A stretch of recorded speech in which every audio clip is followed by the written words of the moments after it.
Well, joining us tonight is Tom Fitton, president of Judicial Watch. And Tom, it's nice to see a little fire being returned against the, if you will, the resistance. Yeah, the Justice Department needs to defend the rule of law here. Congress, or at least the House Democratic Party, is out of control in terms of pretending they're impeaching to justify unprecedented attempts to gain access to information that they otherwise would never be entitled to, and would otherwise not even be entitled to even if they were trying to impeach the president. It's so bad now that they've moved from impeaching or not impeaching, whatever word they're trying to use, depending on the day of the week or the speaker of the versus Nadler, to smearing, using the impeachment abuse to target Mr. Kavanaugh. It's like the old adage about the prosecutors. They'd impeach a ham sandwich at this point, as long as it's a Republican or a conservative. Yeah. I think that they're far more venal, far more vile and vicious than all of that. I really believe that this is as I said, this is a concerted attack on the presidency of the United States. To this point, the Republican Party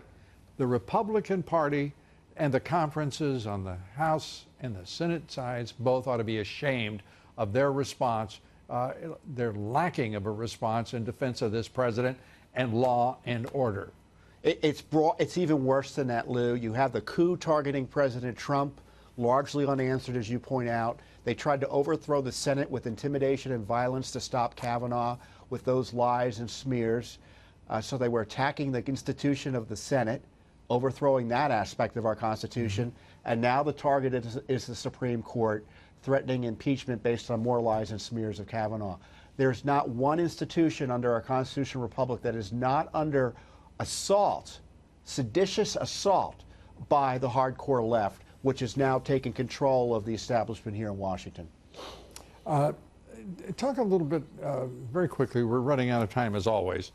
Judicial Watch filing the FOIA lawsuit, seeking the records of the special counsel, and Felix Sater, who turns out to have been confirmed as an informant for the FBI, for the CIA, a Trump organization official. Yeah, Felix Sater was working for the Trump organization, was also an FBI informant and a CIA informant. And it turns out he was one of the principal architects and movers behind this so-called Russia real estate deal that the Mueller special counsel pretended to be interested in. So the question is, was this another way to entrap the president with this Moscow connection that was being pushed by an FBI informant? We want the documents. Was there another spy targeting the Trump organization, working on behalf of the FBI and CIA? And you said it at the beginning, we had to sue, again, the Justice Department and the FBI to get access to this information. The Mueller report, and I think this is extraordinary, mentions his name 100 times. You've hardly heard his name in the general media, general press. Yet, he was not once did they acknowledge he had been an FBI and CIA informant for 20 years. Another material omission by the unethical Mueller investigation.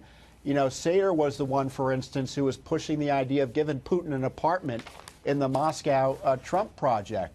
So you have this FBI guy putting this out there as if it's all Trump world. He's the one pushing it. That is so consistent with Spygate to this point. Tom Fitton, as always, thanks for the work that you and Judicial Watch do.